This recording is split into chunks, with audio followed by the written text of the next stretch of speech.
Greetings, gamers! Welcome to part 73 of my Let's Play Fire Emblem 10 Radiant Dawn. It is about time to begin this episode. Forgive me, goddess. I must end my service to you now. My dear goddess Ashera, please forgive me. Laran. Everything I've done was a mistake. This is all a result of my weakness. The changes were unbearable to watch, too frightening to understand. It grew painful to accept change, and with that my heart filled with cowardice. I was overwhelmed by the pain, and could think of nothing but soothing it. As long as I suffered, I was blind to anything else, even to the beautiful things of the world. I can see now the people deserve compassion. They deserve to have their lives back. No. You were always too flexible, too inconstant. You cannot sway me any further. Ashera, my blanker, please. Be silent now, and watch as I erase these beings that confuse your simple heart. Everyone listen carefully. In order to reach Ashera, we must first destroy the aura protecting her. Got it? Attack the aura. Imagine having the concept of attacking what is basically like hot air, or I don't even really know how to explain this. I think this is a very cool boss fight, but I think there's so many convoluted things in Radiant Dawn that it matches the theme for sure, but it doesn't make any sense in retrospect. So here is Liran, or good old Sephiran, and he is an interesting unit. The very final unit you receive, he has all of his maxes in magic, skill, speed, luck, resistance. He is at max level and has 0% in every single growth rate. Coming with the Ashera staff, the only way to get this on a second playthrough, it must be SS rank. A staff that restores all HP to all adjacent units. It also restores their conditions to normal. This is super useful, especially on the much harder difficulty that I decided not to play this time around. Doesn't mean I won't ever. But he does have +5 defense from this.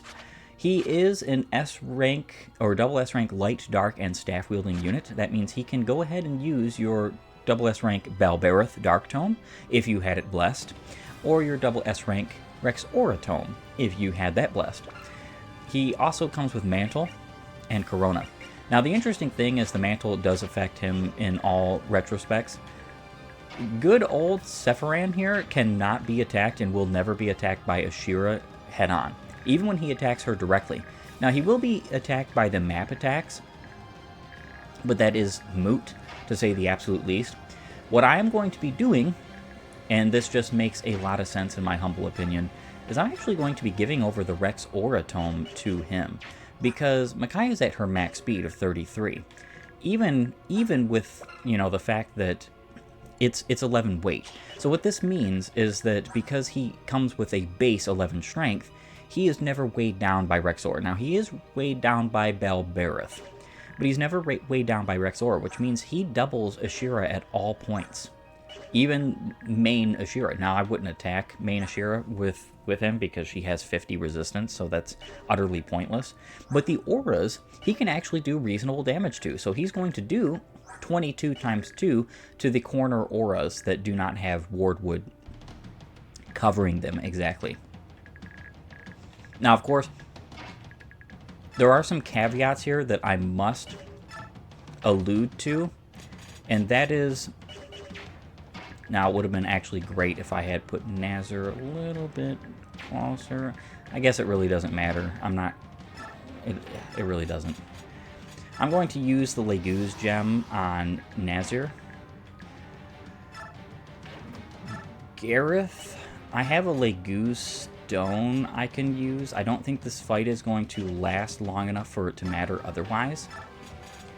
So what I'm going to do is transform him. I'm going to tell you right now. If you are a fan of Gareth, get ready. He is going to die. There is pretty much no chance that Ashera is not going to attack him at range when she does the single target attack that we saw Sephiran do in the last chapter. I make this point very evident because... Okay, this is not covered. Perfect. I make this point very evident because I don't want necessarily folks to think that I'm just being lazy and I don't want to restart. He's just going to die. Either I use him for the little time I have the opportunity to use him, or I don't. And that's pretty much it. Alright, shift. 27 times 2. This is okay. It would be far and away better if he was KOing here, but there's nothing I can do about that. All I'll do is I'll give this KO to somebody necessarily weaker.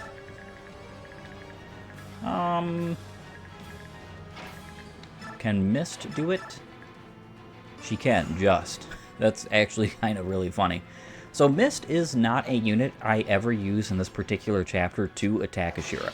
This is an obvious realization here. What I bring folks like Mist for is for staff utility first and foremost, but also because she is a great unit to use against attacking these tails, the spirits. They are 100% going to go for Gareth. I kind of want to... I don't know exactly what I'm going to do concerning that. So I was attacking the corner space first because they are on cover. And what that means is that you need your stronger units to deal with the corner spaces. Usually your magical units, but the magical units are not that great. Like, for instance, a good unit for this is actually Tormod, but that's only if, and only if, he is next to somebody like Nazir, because he doesn't naturally double, even with Rex Flame, because the auras aren't weighed down at all, so they have 35 speed, whereas Ashera only has 32. So right here, I can parry, and it's going to give me the ability to do 30 damage here. One of these times that I do happen to play this game, if I ever do decide to play it again, I would very much like to bring all of the triangle attacking units, because that's fun. So Oscar Boyd Rolf, Alencia, Marcia, Tanith, and Sigrun. Using all of them is kind of a really cool idea in retrospect. Alright, so he has parity. I do have to be mindful of who has parity and who has Nihil. I might be able to break 3 auras this turn. Without Rayson being transformed, and this is one of the benefits of having Raphael, I'm fully well aware. Without Rayson being transformed, it's not exactly what I would call as quick in the first couple of turns. So you do absolutely want to KO the spirits if you can. I want to say all of my units with Nihil have basically already attacked. It would have actually been a really great idea to take Nihil off of Nazir and give it to another unit. I don't think this truly matters because you can get around the fact that these things damage you. All you have to do is KO them. I am going to take out... man, he's doing not well against that Thunder Spirit. Since that's the case, I'm going to fight the Aura. Finish it off with him. Perfect.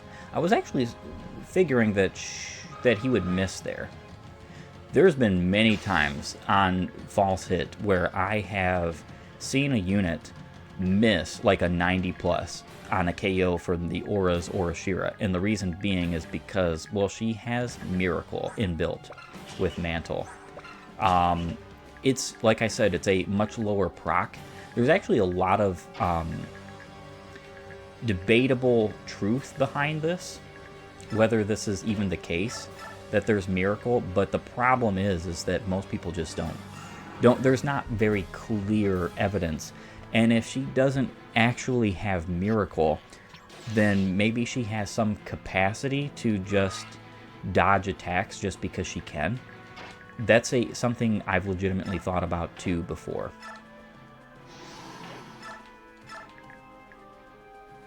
Yeah, if this is even going to hit, that is. All right. And it did. Nice. Perfect.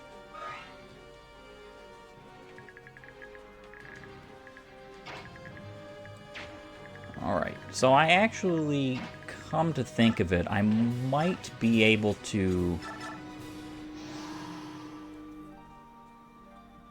edit that out. I might be able to KO another one. Actually, not likely, because this one is on cover. So, no, I think that's just not going to be possible. Damaging auras without fully KOing them is not a good idea. Though it can be helpful if you damage them low enough. Like, for instance, this one here, it's only going to heal 40 HP. And then the tails would actually waste their turn to heal it. That's not a bad idea in reality. So I'm going to attack this one. I don't know that I'll be able to KO it, but I am going to at least attack it. The other one I am definitely KOing. Hopefully I can get this one down enough that one of the spirits has to heal it. I should be able to. Relatively, this shouldn't be that big of a deal. Ike can go right here, if he even hits. I'm getting kind of lucky with these low hits. But Ashera has a ton of avoid. An absolute metric ton of avoid. So I'm not at all surprised that he just missed. Titania can KO. So you want all of your Nihil using units to attack Ashera's aura before KOing, so to damage them down. But then you want your units like Titania here. That's so funny that pass works with her. I did not remember that.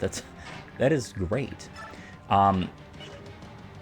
So the reality is that you absolutely want to damage these down with a unit that can reasonably damage them and has Nihil. And then you want your units that don't have Nihil to attack.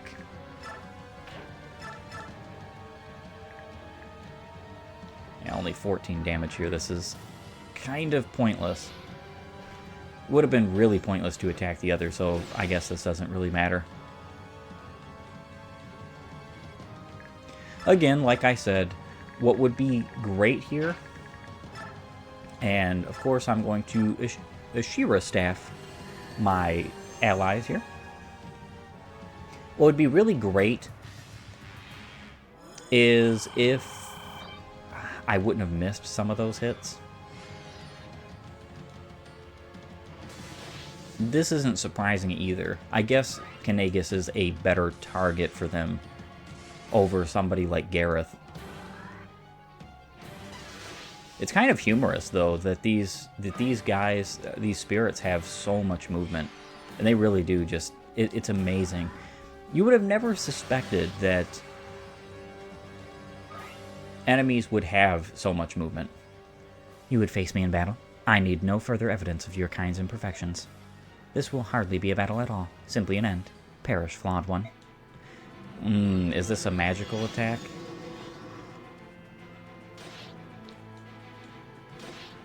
No, it's physical. I was going to say if it was a magical attack, Kanagas was going to die. And if he died, I would have restarted. Because, I mean, for one, I'm only a turn in.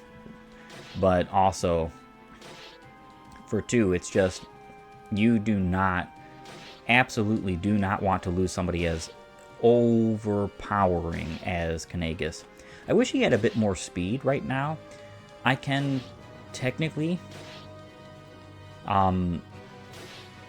alleviate that some with Nazir.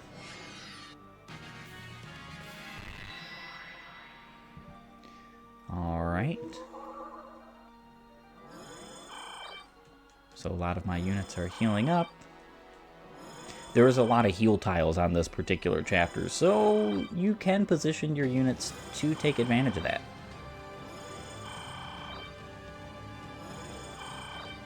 Yep, all the very light blue tiles are heal tiles. Okay, so I kind of want to attack this aura with Nazir where Tibarn is, so I'm going to do that. All of my weaker units are definitely going to be attacking the spirits and getting rid of them because I need them gone. They're in the way.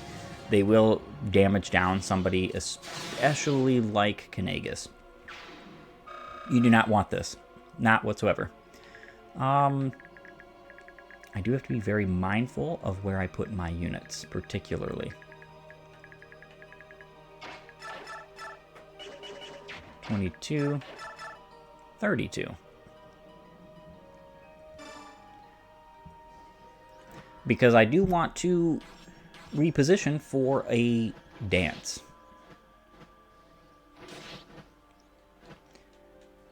I think it's very interesting that she doesn't move hardly for any of her attacks or anything like that, and I actually like it a lot. I think it's cool. Unnecessary, but cool. 34. Am I going to hit, though? This is one of the reasons why, even though Nazir doesn't care at all about the strength buff from Ina or Gareth, he actually would very, very much love the skill bonus from both of them. Now, he did receive the skill bonus from Ina, of course, but still. All right.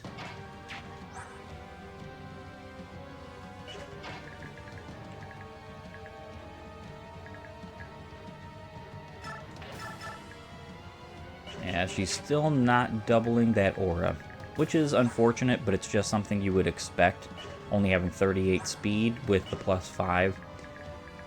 So now I have to particularly choose carefully who's going to KO what. I want to say Alencia is a good candidate here. Parody.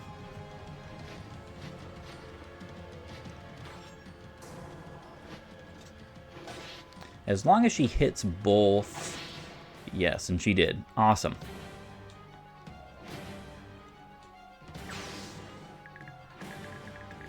Perfect. 30 times 2. Hilariously, this is a cover tile, too. But Kanagas with that speed buff is just a force to be reckoned with on this fight. I only have 3 more auras to do, and then I'm pretty well set. I'm going to start attacking these auras with my magical units. Like I said, the corner auras are good targets for that. I'm not going to be using Mist this turn to attack anything or anyone, particularly because what I'm going to have her do is use the Fortify so that I can have Liran here take the Rex Aura and attack with the Rex Aura. That way, I'm going to get a lot of damage done on this particular aura.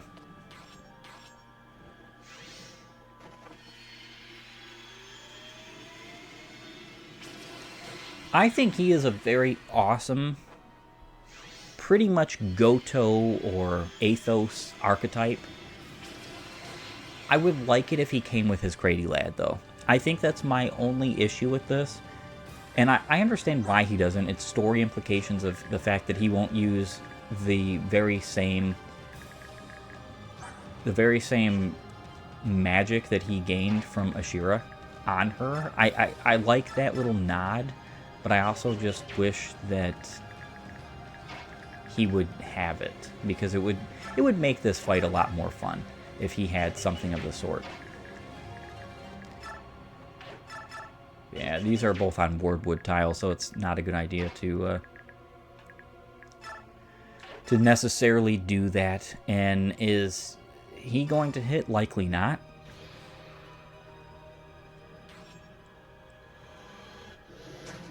Yeah, I didn't think so. I was not under any impression that he was going to hit that at that moment. But I will definitely use this for my advantage. 5 extra damage might not seem like a lot, but...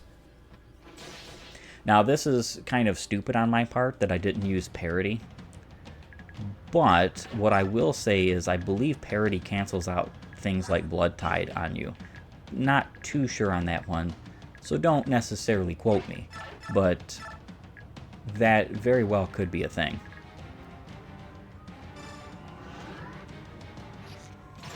Spirit gone. Perfect.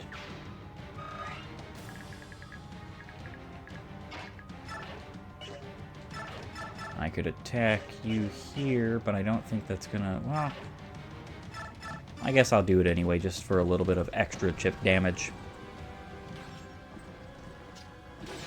I always love bringing Titania to this fight, and using her with the Irvin. I think it's very poetic.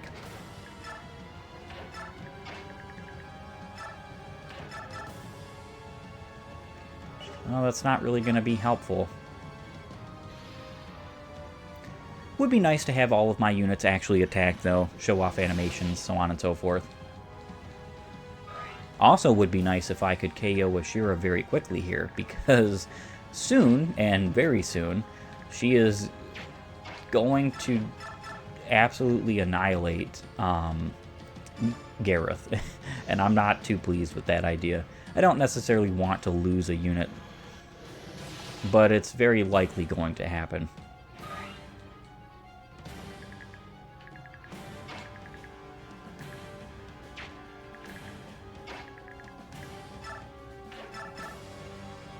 Okay, nice.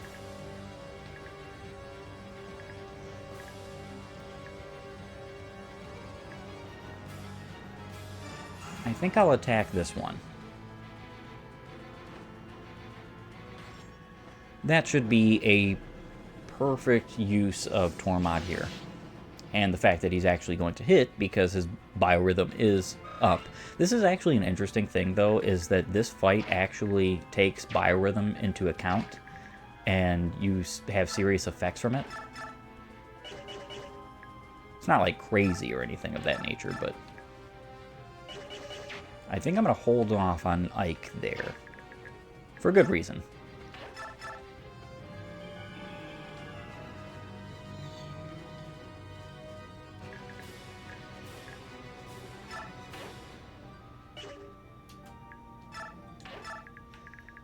Right. Would be super great if you hit Nazir. Is he going to, though? It would be incredibly lucky. Because even though I am on good old false hit, 57 is not that much more than that. That's like 62-ish, 63, around there. I mean, I'm doing a fantastic job. I think this is great. I could potentially KO. I don't think I'm going to KO her this turn, honestly. I still have 2 more auras to go through. Tibarn. He can finish off this aura, which is perfect. He's doing a fantastic job as my aura finisher. Unlike Kanagus, he doesn't need the speed buff in order to be doubling any of Ashera, which is nice.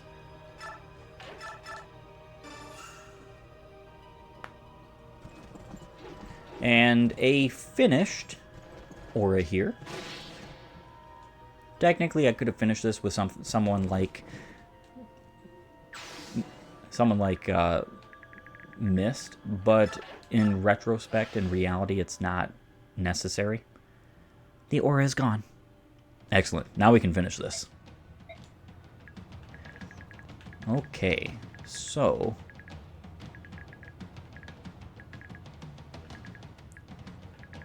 Nazir there, Gareth there, Ina there.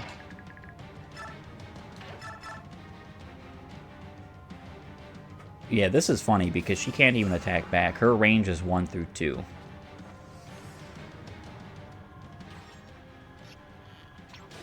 Nice. I was not necessarily expecting that to hit, but I appreciate nonetheless.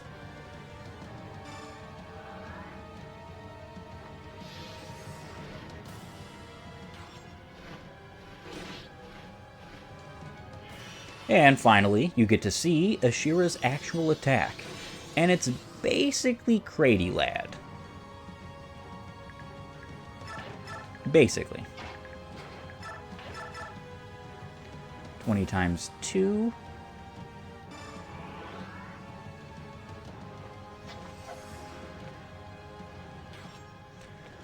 Well, she is unfortunately going to be doomed next turn, so I do want to say that this has been fun. This has been real, Ashera. I'm very surprised that Ike hit both of those, but I'm very happy, to say the least. Now everybody is healed, except for Mist, so I think I'm going to put her on a ward tile, just in case. Yep, and she's going to heal a whopping 52. Now, if these guys are going to go after Kanagas, granted, if Ashera decides to attack Kanagas at range and KO him, I do not think I'm going to restart. I don't think that's going to happen, though, because even if she has the ability to KO him, yeah, Gareth is much weaker, resistively as well as speed-wise. So she's going to double him. Yep. And there goes Gareth. I'm glad I didn't have to lose Kanagas. Prince Kurthnaka, be safe. So unfortunately, this is not a flawless victory here. I would be lying to you if I said I cared, but, you know, 2 damage. That's kind of funny. But just as a demonstration here, she will not attack him back. I don't even think that she will attack Micaiah back. I could show this. Ah, I did not mean to do that. I meant to give her the Rex Aura. Well, I really don't think it matters. I guess I could do this if I really, really wanted to.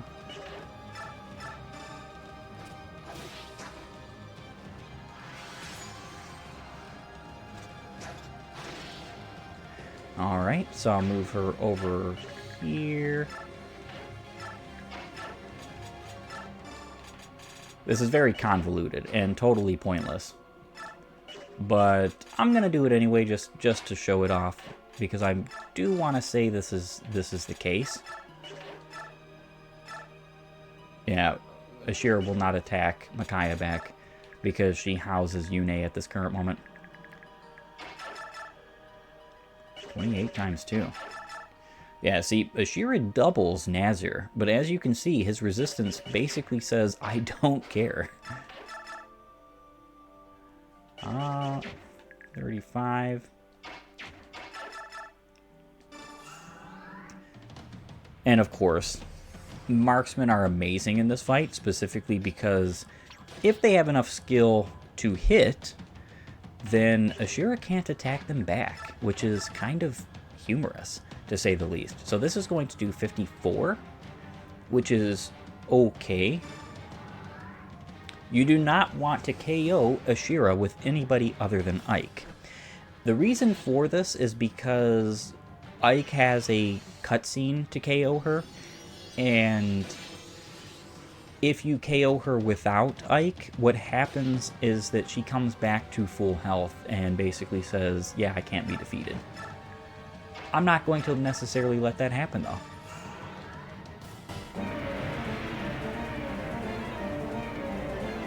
We have to put an end to this. Take all the power I have. Thank you. I'll use it well.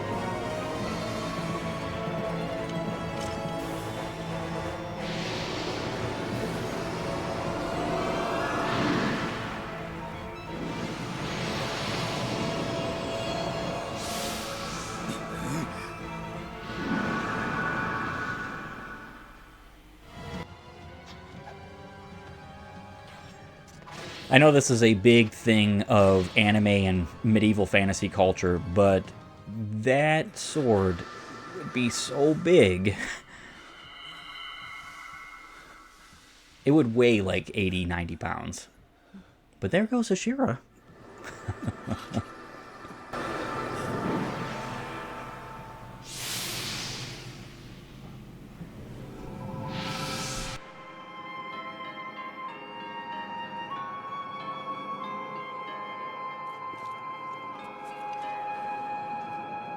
What of you? Are you leaving? I am. But I believe it's for the best. This world does not need gods. We have always failed you. We've made you weak. That's why we must go. You don't have to leave. It's true. We don't have much use for gods. But well, you show us what we should aspire to. We need inspiration. You give us a reason to grow, to become more than we are. And if we don't have that DNA, we're nothing more than statues. Can you forgive me for the pain I've caused? I don't know. But you have already forgiven us. How could we not?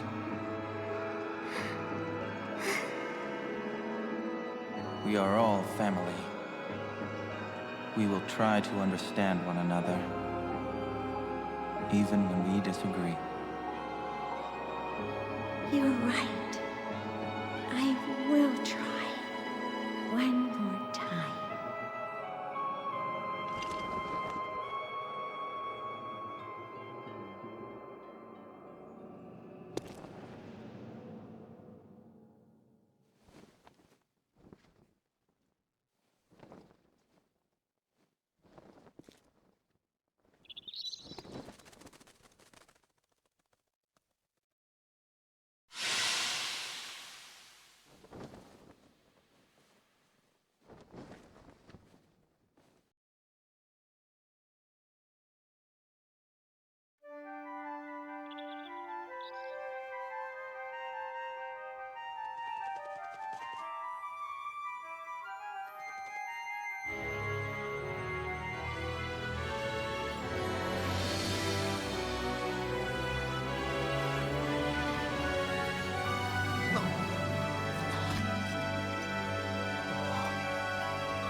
I unfortunately have an extremely difficult time believing that after everybody was unpetrified, the folks just said, "Oh, I'm going to throw down my weapons. I'm done fighting." None of them knew any of this happened. They were turned to stone. Time stopped for them. So, very strange. I know they're trying to say basically, "Oh, peace has arrived," and blah blah blah, and all that wonderful stuff. And man, I could pick apart that conversation between Micaiah and Yune till the cows come home. But I think it's a waste of my time. Everybody should know my standpoint by this point, and I'm not trying to push my standpoint whatsoever. Believe you me, I don't care whether or not you believe this, that, or the other, or you agree with me necessarily. Just like I don't care if I agree with you. But one thing we can come together and agree on is that Fire Emblem is fun. And especially the older games where a lot of the whole politic pushing nonsense and modern just rigmarole is not there. I have a lot to discuss concerning this game, and still, there is the epilogue to go through. However, this is going to be the end of this episode. I want to thank you for joining me on this wonderful journey as I have gone through Radiant Dawn.